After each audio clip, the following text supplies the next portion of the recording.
નર્મદા જિલ્લા કલેક્ટરની નિગરાની હેઠળ દેડિયાપાડા ચિકદા રોડ પર પેચકામ વર્ક પૂરજોશમાં। નર્મદા જિલ્લાનું મહત્વપૂર્ણ માર્ગ મહારાષ્ટ્ર ગુજરાતને જોડતો દેડિયાપાડાથી ચિકદા તરફ જતો માર્ગ પાછલા વરસાદી મોસમમાં ખાડા પડી ગયા હતા। જનસુરક્ષા અને વાહન વ્યવહારની સરળતા માટે તાત્કાલિક ધોરણે પેચવર્ક કાર્ય હાથ ધરાયું છે।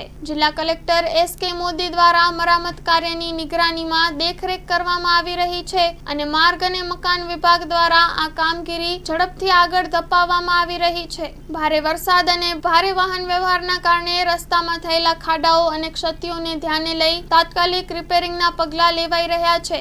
આ માર્ગ દેશના મુખ્ય નેશનલ હાઈવે 753B અને સ્ટેટ હાઈવે 65 સાથે જોડતો મહત્વપૂર્ણ માર્ગ છે। આ માર્ગ દેડિયાપાડા તાલુકાના મુખ્ય મથક તથા ચિકદા ગામ સાથે જોડતો હોવાથી ભારે વાહન વ્યવહાર સતત ચાલતા રહે છે। Story report by Paresh Pandya, Narmada Tilakwada. National highway 56 માં જે થોડા ઘણા ખાડા પડ્યા હતા એ ગઈકાલથી ખાડા પૂરવાનું કામ શરૂ થયું છે અને નર્મદા જિલ્લાની અંદર જે દેવલિયાથી શરૂ થઈ અને રાજપીપળાથી આગળ મોવી સુધી કામ ચાલી રહ્યું છે અને ખૂબ સારી રીતના ચાલી રહ્યું છે અને પ્રજાને 2 થી 3 દિવસની અંદર જે આ મેઇન પટ્ટો છે કે જે સ્ટેચ્યુ ઓફ યુનિટી તરફ પણ જાય છે એ સારો રોડ લોકોને મળી જ રહેશે।